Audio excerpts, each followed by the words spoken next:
Hi, welcome back to the video overview series for the Immersive Worlds Handbook. We're now almost more than halfway through the book. We're on Chapter 5, which deals with the guest experience and immersion. In this chapter, the main ideas will look at immersion, to return to that key idea and focus on why it's important in spatial design. We'll talk about the guest and why the guest is the most important aspect of any themed and consumer space. We'll look at some characteristics of guests and discuss how those could be useful understandings for designers, and also talk about storytelling and discuss how it helps make a space more immersive for the guest. So I come back to this concept of immersion, which is obviously important. It's the title of the book and something you'll see, I think, in just about every chapter.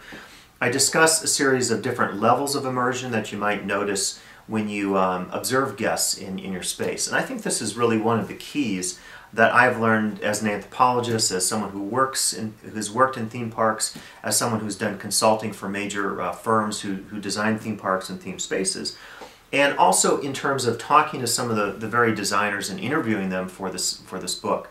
One of the things they talked about was the importance of going out in the field, on the ground, getting a sense of the folks who are actually experiencing your spaces, the guests, and try to see what things are being met in terms of their needs, and what needs aren't being met. And so when I talk about initially the levels of immersion, I'm really getting into the idea of what are some different ways in which guests immerse themselves in the world. I then go on to discuss the important thinker Jane McGonigal and her recent book, Reality is Broken, which deals with video games. And although video games aren't directly connected to the topics in this book, they do relate to the idea that we can look at how video games are some of the most immersive worlds that we can think of. And McGonigal talks about experiences of awe that people understand and appreciate when they play video games. So I use this anecdote as a way of talking about the actual emotions of immersion that you might help create and design in your own spaces. I then consider examples of spaces that connect with guests. I talk about the idea that, first off, a space might connect with the guest because it speaks to them, perhaps as an individual, to something that they really appreciate and love, and they feel not taken for granted in the space. They actually feel like the designer, even though it may not be totally true, right? But they feel that the designer created the space with that person in mind. Second thing I talk about is the idea that the guest feels connected to the space because they really have a sense that there's something that they can discover. It's akin if you're taking a hike in a major park like Yellowstone or Yosemite, and you're walking over up a big traverse, and all of a sudden you come to a vista and you see this incredible landscape in front of your eyes. It's that sense of same type of discovery that I think you can create in your own immersive design spaces. And the third dimension of why spaces connect is the notion of history. If you've been to a great historical site, you get that sense of something happened there, which it literally did, but then that's brought to life. And this is often done in interpretive environments or museums where the designers effectively give the guest a sense of how it might have been to actually to be in that space.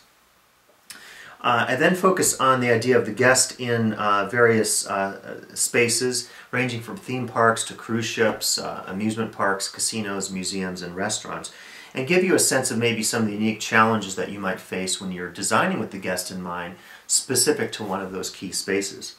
I then talk about the idea, again, of the immersive world, and I go back to the idea of the immersive world being a full space. It feels like everything in that design space is complete. Every nook and cranny literally has been thought about such that the guest feels totally wrapped up in it. And I contrast this with a more empty world, the non-immersive space, if you would. This is a space where there's only a few details that have been thought out, only a few places are expressed, and then as a guest, you can't connect with the big space because it's lacking that depth that we see in the most effective immersive spaces. I then talk about some of the key elements of the immersive space, ranging from entrance areas and how the entrance of, say, a theme park can create a sense of discovery or excitement for the guest. One of the things I really enjoyed working as an employee trainer at Six Flags Astroworld was at the beginning of the day when the park first opened, at the end of the day when we were wishing our guests as well and telling them goodbye, I had the chance to just observe this and to really see that moment in which a guest enters the space can be such a key moment really in establishing everything that happens for the next 8, 10, 15 hours that the guest will experience within that space. I also talk about functional areas ranging from mundane spaces like restrooms, which can still be quite important for a guest, even in developing the story in that space. Lead areas, merchandise areas, service areas, quiet and secluded areas, and lastly, public areas. I then lead into an application, and I challenge you as a designer to think about your own walkthrough as you walk through the space from that entrance area that I described at Astroworld to the most mundane spaces that the guests experience. How would you assess the effectiveness at which you are telling a story in that space, at which you're effectively bringing the guest into the space in an immersive sense? I then go into a longer section talking about the guest and give you some trends about guests. I talk about the idea of demographics. I talk about some specifics of guests and how guests are changing over time and how you can use some insights about guests to make your spaces more exciting. There's also a reflection I share based on my experiences as a trainer at Six Flags Astroworld. And this will be one of the additional video features that you can find on the website here, and you can hear that section, which is directly from this chapter.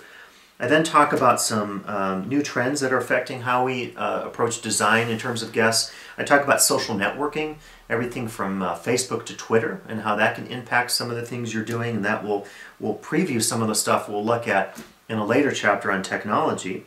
I then talk about the idea of imprints, givebacks, and takeaways. And this is the idea that the guest, him or herself, can actually literally make an imprint on that space. I remember years ago, one of the rides at a Disney theme park where you actually got to interact with the screen, type your name in, and email, and the ride experience talked back to you, and you felt like you were a direct part of that experience because there was a little technological trick that was nonetheless effective in terms of making you feel like you were a real part of that space.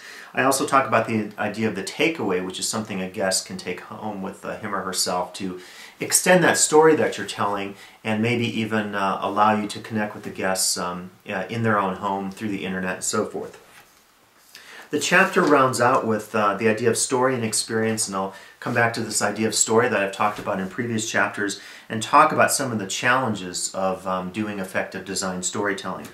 The chapter also includes one key interview with Nancy Rogo Trainer, who is a principal at the famous firm Venturi, Scott Brown and Associates. And some of you might remember that VSBA was the firm that wrote the book Learning from Las Vegas, which for me, as a student and as someone interested in theme parks and casinos, absolutely transformed my understandings of why we should, quote, learn from Las Vegas in terms of casino architecture and casino design. And Nancy then will focus on some of her experiences and offers, I think, some really interesting insights on how their firm has focused on the most nuanced and specific and often subjective factors that they use to understand why guests enjoy the spaces that they're designing. So I hope you enjoy this chapter, what is a really important reflection on why we should be designing spaces with the guests in mind. Thanks, and I'll see you in the next installment.